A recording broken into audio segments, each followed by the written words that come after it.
ప్రస్తుతం రాష్ట్ర ప్రభుత్వ పనితీరు ఎలా ఉందంటారు?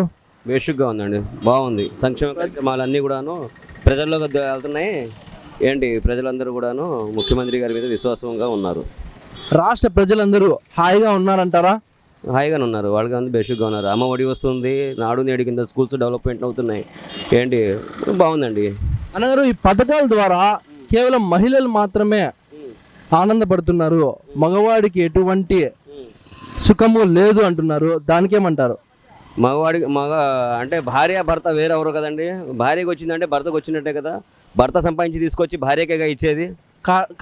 అవ్వచ్చు, కానీ మగవాడు టెన్షన్గా బతుకుతున్నాడు అని బయట వాళ్ళు చెప్తున్నారు. దానికేమంటారు? ఎందుకని ఏమైనా ఈ డబ్బులు తీసుకొని ఏమైనా బ్యూటీ పార్లర్కి వెళ్తున్నారా? వాళ్ళ ఇంట్లో పిల్లలు చదివించుకుంటానికే కదా. ఇప్పుడు 18,500 ఇస్తున్నారు, వాటి పెట్టి వ్యాపారం చేసుకుంటున్నారు.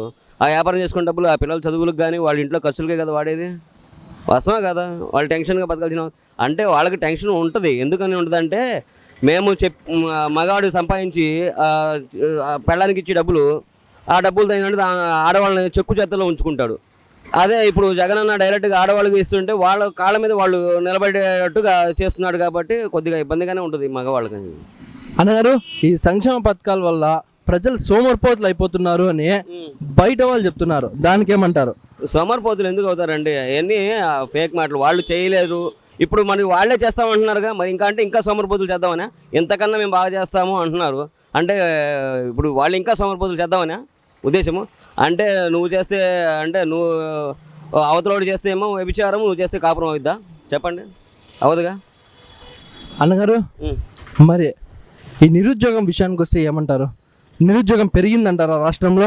చూడండి, ముఖ్యమంత్రి వైఎస్ జగన్మోహన్ రెడ్డి గారు ముఖ్యమంత్రిగా ప్రమాణ స్వీకారం చేసిన తర్వాత 2.5 సంవత్సరాల వరకు కరోనా ఎఫెక్ట్ ఉండడం వల్ల డెవలప్మెంట్ చూపించలేకపోయారేమో. కానీ సంక్షేమ కార్యక్రమాలు ఆయన చెప్పిన 90% ఆయన పూర్తి చేశారు. అదేవిధంగా ఇక రానున్న రోజుల్లో ముందు మీరు ఉద్యోగాలు అంటున్నారు, అవన్నీ కూడాను సక్సెస్ఫుల్గా కంప్లీట్ చేస్తారు. వాటి మాట మీద కూడా నిలబడతారు ఆయన. అన్నగారు, మరి ఈ రాజధాని విషయానికి వస్తే, రాజధాని అమరావతిలో ఉంటే బాగుంటుందా, విశాఖపట్నంలో ఉంటే బాగుంటుందా? చూడండి, ముఖ్యమంత్రి వైఎస్ జగన్మోహన్ రెడ్డి గారు ఆయన ఒకటే చెప్తున్నారు. మన ఇంట్లో 3 పిల్లలు ఉన్నారు. ఆ 3 పిల్లల్లో ఒక పిల్లవాడి చేతిలోనే అన్నీ అప్పచెప్పేసాం అనుకోండి, వాడు రేపు పొద్దున ఏం చేస్తాడు? ఆ పెళ్ళైన తర్వాత మిగిలిన 2 అన్నదమ్ముల్ని వదిలేశాడు అనుకోండి, అప్పుడేమవుతుంది? వాళ్ళ తండ్రి ఒక్కడికే న్యాయం చేసినట్టుగా అవుతుంది. అలా కాకుండా 3కి న్యాయం చేసేవాడికి సమన్యాయం చేస్తానని చెప్పేసి 3 రాజధానులు చేస్తాను అని చెప్పేసి అంటున్నారు. ఇక్కడ నుంచి రాజధాని ఏమి తరలించలేదు ఆయన. ఇక్కడ రాజధాని, పరిపాలనా రాజధాని క్యాపిటల్గా ఉంటుంది. అలాగే అక్కడ వచ్చేటప్పటికి ఇది ఉంటుంది. మళ్ళీ అక్కడేమో కర్నూలులో ఏమో హైకోర్టు కింద అవి పెట్టేసి మనం అక్కడ చేస్తా అంటున్నారు. 3 చోట్ల రాజధాని డెవలప్మెంట్ అవుతుందండి. ఇంతకుముందు కూడా నువ్వు చూడండి, మెడ్రాస్ నుంచి వచ్చాము, హైదరాబాద్ వచ్చి ఎంతో స్ట్రగుల్ అయ్యాము. ఇప్పుడు రాజధాని అటు ఇంకా 10 సంవత్సరాలు ఉన్నా కానీ మనం ఇక్కడికి వచ్చేసాము. వచ్చిన తర్వాత మన డెవలప్మెంట్ లేకుండా అయిపోయింది. ఇక్కడ అన్ని అక్కడ 10 సంవత్సరాలు ఉండి మనం ఇక్కడ డెవలప్మెంట్ చేసుకొని అప్పుడు ఇక్కడ రాజధాని పెట్టుకున్నా కానీ అది వేరే ఉండేదేమో. ఇప్పుడు ఎలాగా అవదు కదా. అనవసరంగా బయటకు వచ్చేసాము మనం. ఇప్పుడు బయటకు వచ్చేసిన తర్వాత రాజధాని లేకుండా బతుకుతున్నాము. ఇప్పుడు అదేవిధంగా రేపొద్దున్న ఉత్తర ఆంధ్ర రాష్ట్రం వైపు కూడాను వాళ్ళు రేపొద్దున మాకు రాజధాని కావాలని చెప్పేసి వాళ్ళు ఉంచేసుకుంటే మళ్ళీ ఇక్కడ వాళ్ళు అన్యాయం అయిపోతారు కదా. ఇప్పుడు కర్నూలు రేపు రాజధాని కావాలని చెప్పి ఇప్పటి నుంచి కదా, ఇప్పటి నుంచి కూడా వాళ్ళు పోరాడుతున్నారు. అది రాజధాని అయింది అనుకోండి, మళ్ళీ ఇక్కడ వాళ్ళు అన్యాయం అయిపోతారు కదా. అందుకని ఎటు అన్యాయం అవ్వకుండా ఉండడం కోసమే 3 రాజధానులు అనేది సబ్జెక్ట్ తీసుకొచ్చింది. అది అన్నగారు, మరి ఒకటి కట్టడానికే నీకు డబ్బులు లేవే, 3 రాజధానులు ఎలా కడతావు అని ప్రజలు చెప్తున్నారు. దానికేమంటారు? 3 రాజధానులు ఇక్కడైతే డబ్బులు అవసరం ఉంటుంది. అమరావతిలో రాజధాని కట్టాలి, చేయాలి, డెవలప్మెంట్లు చేయాలి అంటే అది కనీసం 30-40 సంవత్సరాలు, 50 సంవత్సరాలు అయినా పట్టవచ్చు. ఇప్పుడు ముఖ్యమంత్రి వైఎస్ జగన్మోహన్ రెడ్డి చేస్తుంది ఏంటంటే, అక్కడ ఆల్రెడీ మనకు ఉన్న వనరులని సమకూర్చుకుంటూ కొద్దిగా గొప్ప యాడ్ చేసుకుంటూ దాన్ని రాజధాని కింద చేసుకుంటాం అంటున్నారు. అంటే అప్పుడు ఏంటంటే ఖర్చు తగ్గుతుంది.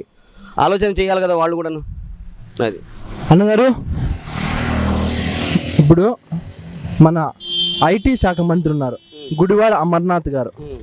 ఆయన ఇంతవరకు ఒక ఐటీ ఇండస్ట్రీ కూడా తేవలేదు ఆంధ్రప్రదేశ్కి అని ప్రజలు చెప్తున్నారు. దానికేమంటారు? గత 5 సంవత్సరాలు, అంతకుముందు 5 సంవత్సరాల కింద కూడా ఐటీ ఉన్నారు, వాళ్ళు కూడా చేసింది ఏమీ లేదు. ఇతను ఇప్పుడు ఎక్కిన తర్వాత సంవత్సరం కూడా అవ్వలేదు. ఇప్పుడు గుడివాడ అమర్నాథ్ గారు అని ఆయన ఒక ఐటీ శాఖ మంత్రి అయిన తర్వాత సంవత్సరమే అవుతుంది. వాళ్ళ ప్రయత్నాలు వాళ్ళు ఉన్నాయి. మనం ఇప్పుడు కాపురం చేసిన అమ్మంటనే పిల్లలు రారు కదండి. 9 నెలలు ఆగాల. 9 నెలలో 10 నెలలోనో బాబో పాప అనేది వస్తారు. ఇలాగ ఇప్పుడే 1 ఇయర్ అయింది కాబట్టి ఏంటి ముందు ముందు వాటి ప్రతిఫలం అనేది కనిపిస్తుంది. ముఖ్యమంత్రి గారు చేసినా కానీ మినిస్టర్లు చేసినా కానీ దాని ప్రతిఫలం అనేది రాబోయే రోజుల్లోకి చూస్తారు. ఇప్పుడంటే కాపురం చేసిన వెంటనే మనకి బాబా అనేది తెలియదు. అది వాస్తవం. అది అన్నగారు, ఒకవేళ గుడివాడ అమర్నాథ్ గారే మంగళగిరిలో పోటీ చేస్తే మీరు ఓటు వేస్తారా? గుడివాడ అమర్నాథ్ గారు అంటే ఒకటండి, మీరెవరో నాకు తెలీదు, తీసుకొచ్చి మైక్ పెట్టారు, నేను మాట్లాడుతున్నాను ఏంటి. అదేవిధంగా ఆయన గురించి పర్టికులర్గా ఏంటంటే అక్కడ ఆ ఏరియా, ఇప్పుడు ఇక్కడ మాకు ఆర్కే గారి గురించి మాట్లాడారనుకోండి, ఆయన డెవలప్మెంట్ చేస్తున్నారు, మంగళగిరి అవన్నీ కూడా డెవలప్మెంట్ చేస్తున్నారు, రోడ్లు చేస్తున్నారు ఏంటి. ప్రతి ఒక్క సంక్షేమ కార్యక్రమాలు కూడా ప్రజల వద్దకు వెళ్ళాలని చెప్పి అంటున్నారు. డోర్ టు డోర్ ఆయన ఆర్థిక పరిస్థితి బాగోలేని వాళ్ళకు కూడాను ఏంటి అమౌంట్లు ఇవ్వటము, వాళ్ళ యొక్క స్థితిగతులు మార్చడం చేస్తున్నారు. స్థానిక ఎమ్మెల్యే గారి పనితీరు బాగుందంటారా? మాకు బాగానే ఉందండి, ప్రస్తుతం అయితే బాగానే ఉంది. అల్లదే వల్ల ఏంటి ఇప్పుడు ఏంటంటే చెప్తున్నాను కదా, 2.5 సంవత్సరాలు కరోనా రావడం వల్ల ఎవరు అంతగా దృష్టి పెట్టలేదు. లేకపోతే వాళ్ళు కూడాను మాకు అన్ని రోడ్లు అన్నీ కూడా శాంక్షన్ అయి ఉండేవి, బాగుండేవి. బాగానే చేస్తున్నారు ఆయన, ఇబ్బంది ఏం లేదు. ప్రజల్లోకి వచ్చి కష్టాలని అడుగుతున్నారా రామకృష్ణ గారు? ప్రస్తుతం అందరూ తిరుగుతున్నారు. మేమే తీసుకెళ్తాము, ఏదైనా ఉంటే ఇలా ఉన్నాయండి అని చెప్పేసి జరుగుతూనే ఉన్నాయండి. కొద్దిగా ఇటువైపు రావాల్సింది కొంచెం ఉంది, ఇంకా రాలేదు. అట్నే కార్యక్రమాలు జరుగుతున్నాయి కాబట్టి సంక్షేమ కార్యక్రమాలు, దానివల్ల అటు ఉంటున్నారు. అన్నగారు, ఇప్పుడు వచ్చే సంవత్సరం ఎన్నికల్లో ఏ ప్రభుత్వం ఎవరు సీఎంగా వస్తే, అంటే జగన్మోహన్ గారా, చంద్రబాబు గారా, పవన్ కళ్యాణ్ గారా, ఈ ముగ్గురులో ఎవరు సీఎంగా వస్తే మన రాష్ట్ర ప్రజలకి మంచి జరుగుతుంది అని మీ అభిప్రాయం? ఇప్పుడు జరుగుతున్న సంక్షేమ కార్యక్రమాలన్నీ అమలు అవుతున్నవి బాగానే. ఆ ఉద్దేశంగా చూస్తే మరి ఆయనే కావాలని చెప్పి కోరుకుంటారు. ఎందుకంటే ఇంతకుముందు కూడా సంవత్సరం చేసి చూసాము మనం, మన దగ్గరికి అంత సంక్షేమ కార్యక్రమాలు ఏమీ వచ్చినవి లేదు. మీరు అవన్నీ కూడా గ్రహించి ఉన్నారు. చూసి ఉన్న తర్వాత ఇప్పుడు మళ్ళీ ఎవరు రావాలి అంటే కంపల్సరీగా వైఎస్ జగన్మోహన్ రెడ్డి గారు వస్తారని చెప్పి మా ధీమా. అన్నగారు, పవన్ కళ్యాణ్ గారు ఎన్నికల్లోకి సింగిల్గా వస్తే బాగుంటుందా లేదా పొత్తుతో వస్తే బాగుంటుందా? ఆయన రాజకీయాలు వదిలేసి సినిమా ఫీల్డ్లో ఉంటేనే బాగుంటుందండి. ఎలా వచ్చినా కానీ ఆయన ఎవరు నమ్మరు. ఎందుకు? ఆయన మాట నికరం లేదు ఆయనది. ఆయన మాట నికరం లేని వ్యక్తి కాబట్టి ఆయన ఎవరు నమ్మరు. అది అన్నగారు, టీడీపీలో చంద్రబాబు గారి తర్వాత లోకేష్ బాబు వస్తే బాగుంటుందా, జూనియర్ ఎన్టీఆర్ వస్తే బాగుంటుందా? 100కి 200% జూనియర్ ఎన్టీఆర్ అయితేనే బాగుంటుంది. ఎందుకు? ఆయన మాస్ ఫాలోయింగ్ లీడర్, వాళ్ళ తాతగారి పోలికలు ఉన్నవి, ఆయన మాట తీరులో ఉందాతనం ఉంటుంది. అందుకబట్టి జూనియర్ ఎన్టీఆర్ అయితేనే బాగుంటుంది.